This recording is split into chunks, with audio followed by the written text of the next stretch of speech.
Hey guys, it's Bob Ferngren and I'm back with another video on network marketing.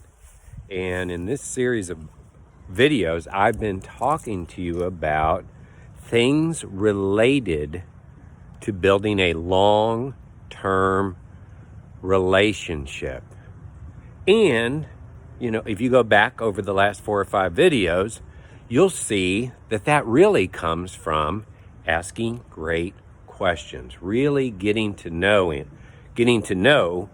your prospects, future customers, future business builders. You see, the business is really all about others wanting to do what you're doing and others actually doing what you're doing.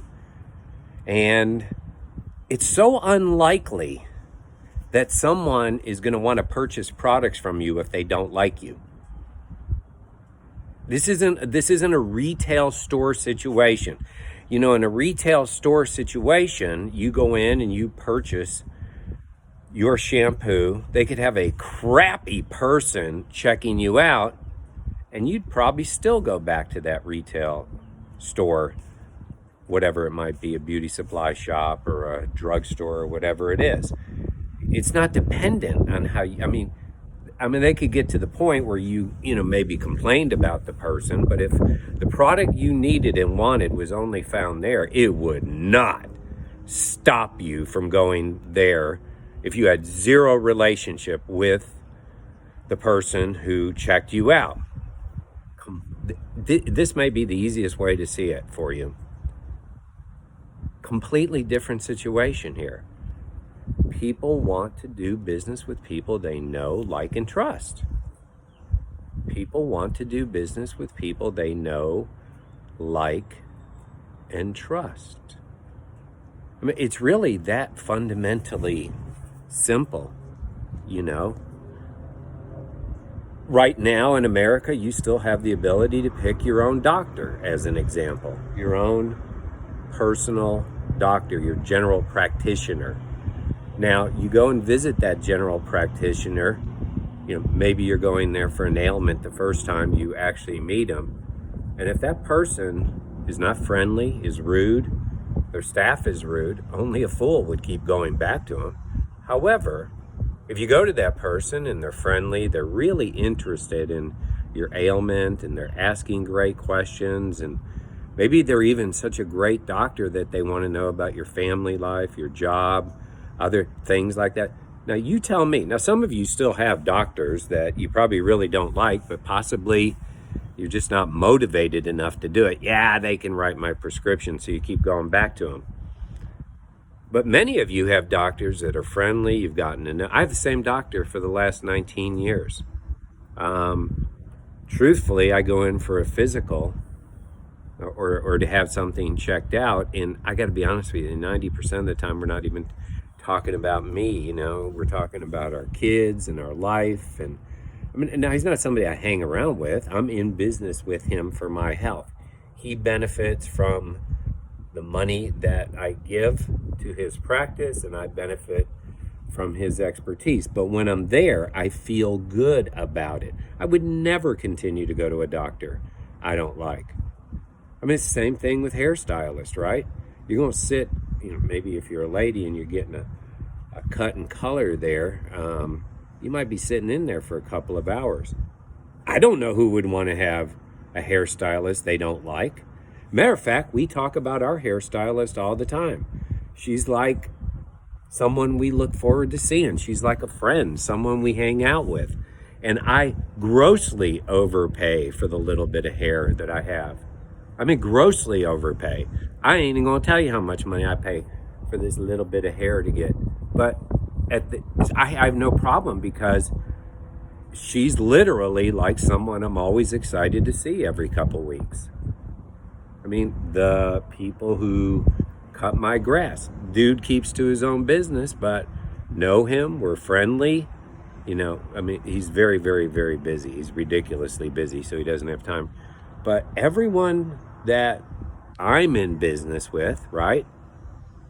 They got to be friendly. They got to be somebody I want to be in business with. The lawyers that I use, the accountant that I've used now for I guess, 16 years. I got to be honest with you. I go there and have Bob, I need you to come in and talk to me about this, right? No, she doesn't.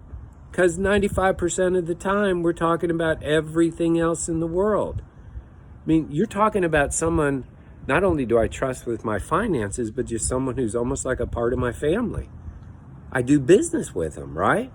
Now, do you think that happened? But, if she was like this, hard-nosed, not friendly, not interesting, didn't care about me, always knows about my kids. My kids use her now.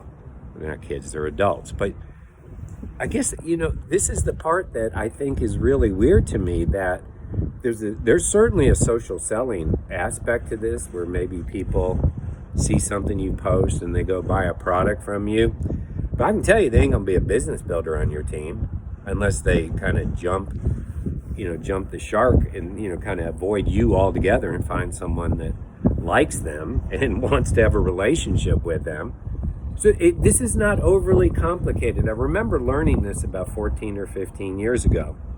See, there's a circle, right? There's a circle. There are really two types of people who are successful in our industry. One person is a great recruiter.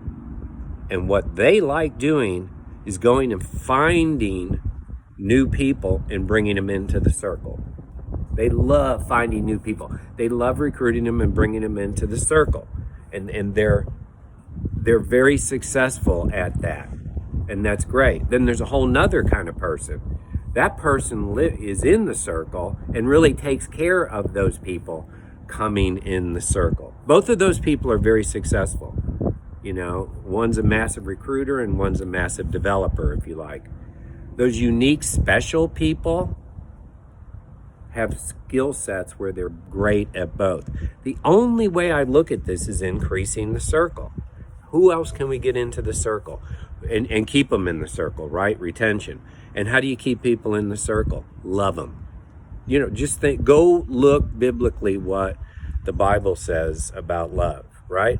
You get all the check marks on what the Bible says on love, you're not going to have any problem keeping people in the circle.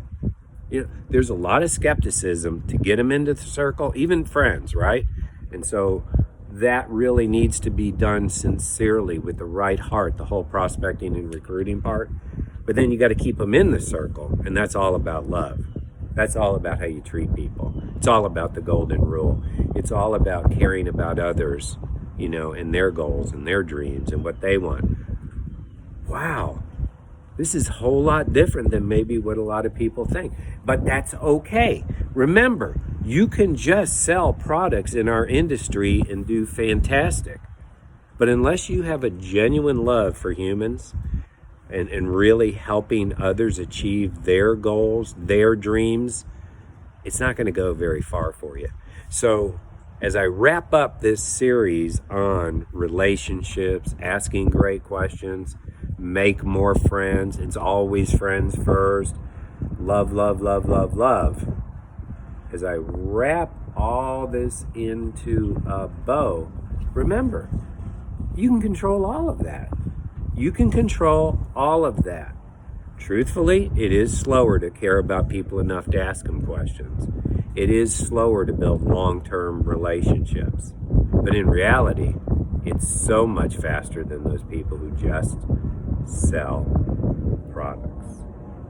Nothing wrong with selling products. If you're looking for something big, you got to really be serious about relationships. Hey, let's go.